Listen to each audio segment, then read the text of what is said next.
안녕하세요. 즐거운 순간 박태성입니다. 오늘 리뷰할 책은 현명한 초보 투자자입니다. 이번에도 기업 가치 평가하는 내용인데요. 핵심은 기업 가치는 수익 가치와 자산 가치의 합이다. 라고 하는데, 기존의 3방식하고는 좀 다르죠. 기업 가치는 수익 가치, 자산 가치의 뭐 평균이다 정도로 주장을 하고 있는데 약간 개념이 다릅니다. 근데 합리적이긴 해요. 거기에 따르면 이제 수익 가치는 영업 가치의 10배, 자산 가치는 뭐 순유동자산 플러스 투자자산, 그리고 그 두 가지를 합친 것에서 고정부채를 뺀 것이 시총. 그 시총을 발행 주식수로 나누면 주가가 되겠죠.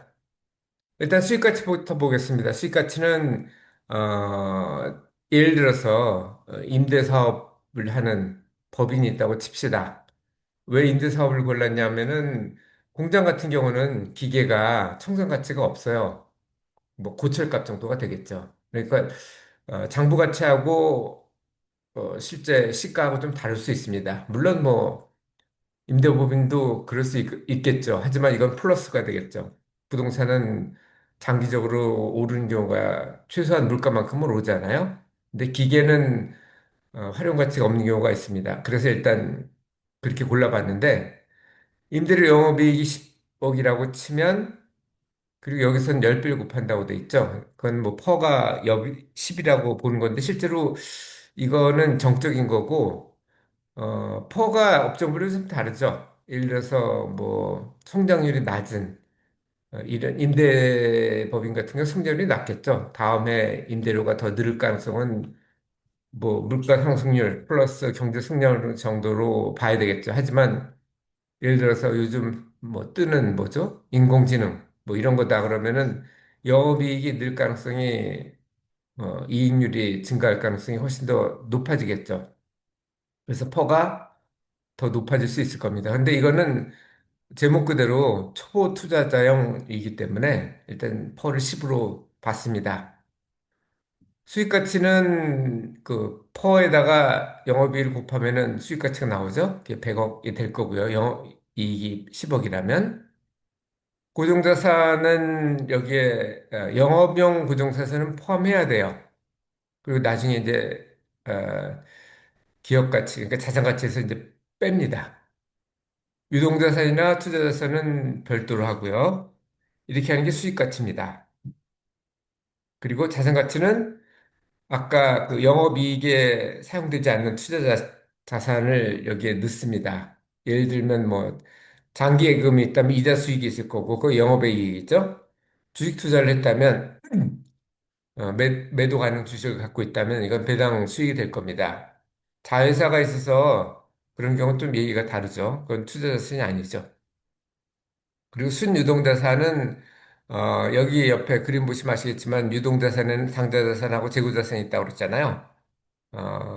저는 당좌자산으로 해서 그냥 재고, 원자재, 뭐 단기 예금 뭐 이런 걸 넣고 그리고 1년 안에 지급해야 될 부채, 그 단기 부채를 빼주면 순유동자산이 되는데 단기 부채는 뭐 예를 들면 지급해야 될 급여라든지 대출이자, 미지급금 외상배입금, 뭐 장기 대출이 있다면 장기 대출에 대해서 1년 이내 상환해야 될 게 있다면 그런 것도 넣어줘야 되겠죠.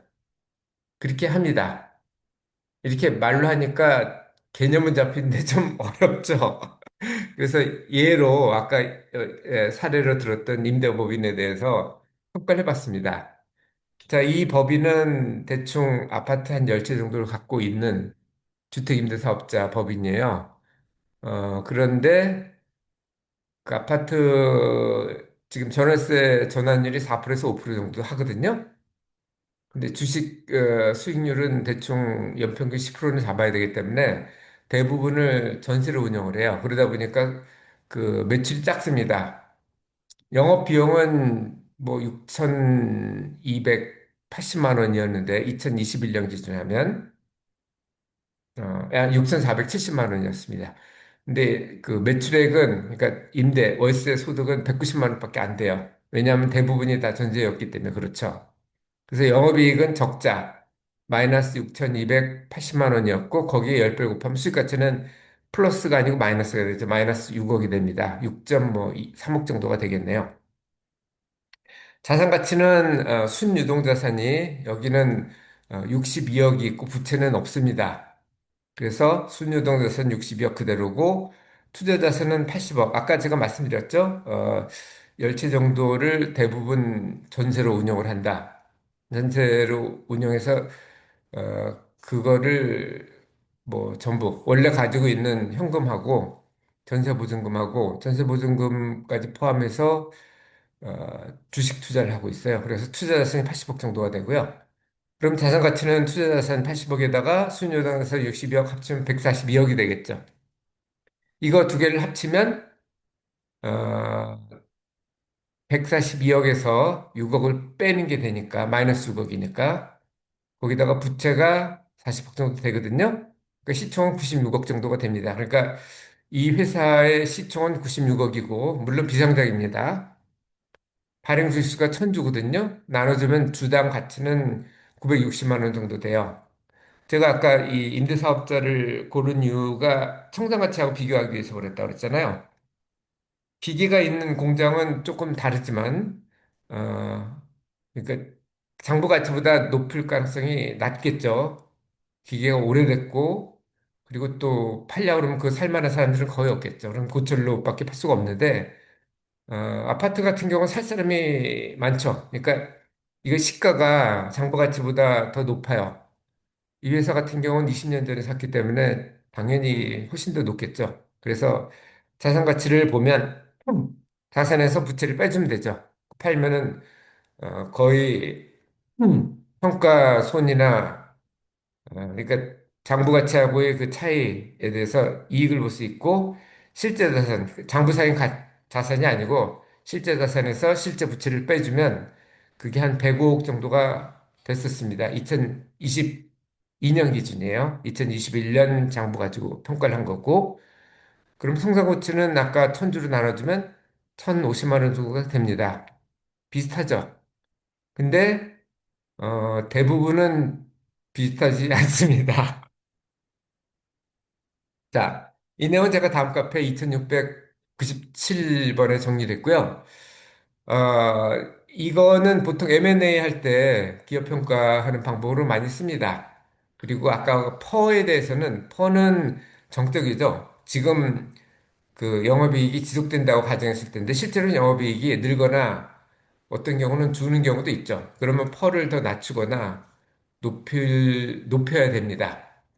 가장 쉬운 게 예를 들면 그 권리금이라는 게 있죠. 상가 같은 경우에는 권리금이 있을 수 있는데 그 권리금 중에 그 영업 권리금이라는 게 있어요. 그러니까 바닥 권리금은 그 지역이 좋은 상가에 속해서 받는 거고 시설 권리금은 그 사람이 똑같은 투자. 예를 들어서 레스토랑 했는데 레스토랑으로 판다.